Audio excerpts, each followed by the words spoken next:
Welcome back to the Elias Macko Show, 1021 here, CJAD 800 time. Now, the spring flooding may have receded on Montreal's West Island, but calls for the city to do more to address rising waters are only getting louder. Several mayors in affected communities want the city to cough up more cash to fix aging infrastructure to keep residents safe and dry. Jim Beis is with us, the mayor of the Borough of Pierrefonds-Roxboro. Jim, welcome back to the show.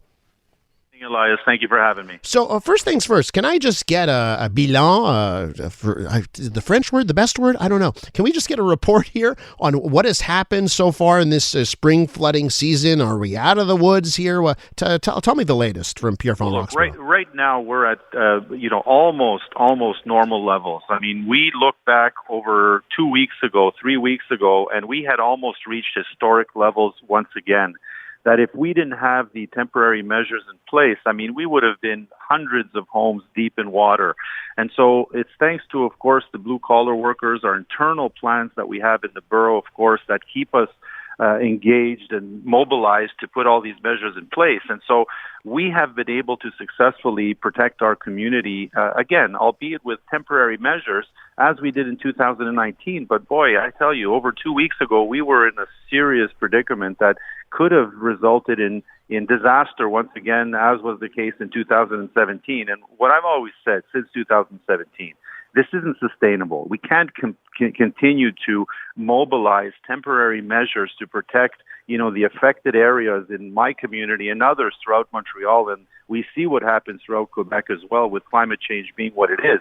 I mean, we need, the administration in Montreal to really take this seriously and put safeguards in place, whether it be in some cases permanent infrastructure, but also to upgrade, a lot of the infrastructure that's in place. And when I say that, I talk about, the different pump houses that control the valves that, could result in inflow of water into the neighborhoods. I mean, that could flood, hundreds of basements at the same time. I mean, and so there hasn't been a serious, look at all of this, what's happening throughout the territory. I have 30 kilometers of waterfront, 6 vulnerable zones.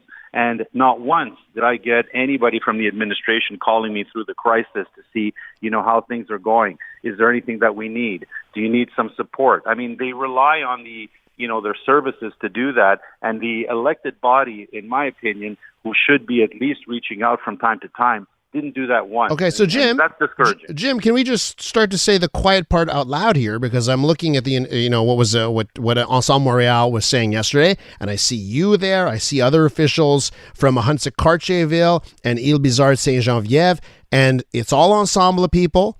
And I guess what you're saying here is that the people that run the city, Projet Montréal, isn't necessarily taking care of boroughs affected by flooding because maybe they're not in the right party. Is that what you're saying? Well, let me be clear. We've been since 2017 sitting around, very rarely, I must say, around tables with the administration. And every single time that we've asked for different measures to be put in place, whether it be funding to be accelerated and given to the borough so that we can stockpile modular systems to replace sandbags, when it is to erect, natural dikes to protect a territory completely, has come with refusals and rejections on their part, always citing that there's, an analysis. It's more complicated than that. It's a bit, difficult to do that at this moment. Well, what are we going to wait for? And now the $16 million carrot that they dropped in front of us that will take effect in 2025, $2 million a year for the next 8 years. They know themselves that when we had our dike in Roxboro that was analyzed by the administration following our many requests, that report clearly indicated that just to raise that dike would cost anywhere between $5 to $10 million. So where's the joke? I mean, are we serious about this? Do we want to protect the community? We're all Montrealers at the end of the day. And not only that, Elias, we had last year requested that there be a recurring fund that comes into play, that every time we need to add material to our stockpile, that fund would be available. Well, we haven't seen any of that. They received $50 million from the federal government, $50 million for the Quebec government to, at least in large part, be used to protect communities. They have done nothing with that money to protect our community. Now, they've injected that money to buy land, of course, in the West, which is good. I mean, every time we save green space is a good day. However, it does nothing. They cannot equate buying that land to saving our communities. And so it's a bit disheartening because we find ourselves here completely burned out. Our staff, has been dealing with the stress and anxiety. Nobody's sleeping because our ultimate goal is to save our community. And it seems like no one's listening. If there was a disaster, they would all be there.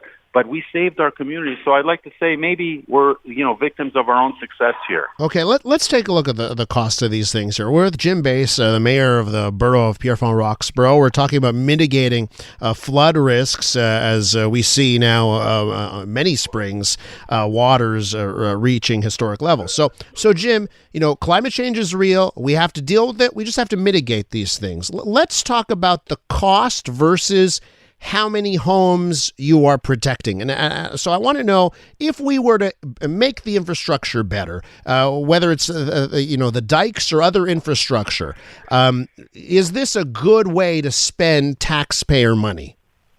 We have over 1,000 homes, let's say, that were heavily impacted in 2017. In 2019, with complete temporary measures, we were able to bring that down to about 50 homes that were flooded.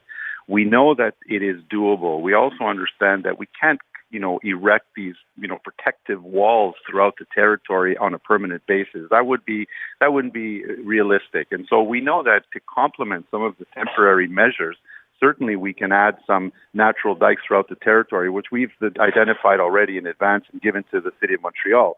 The other thing, too, Elias, it's important to understand is we have at our borough invested over $600,000 of borough money since 2018. Why? Because we're not getting that support, and we felt it necessary to be able to protect the community.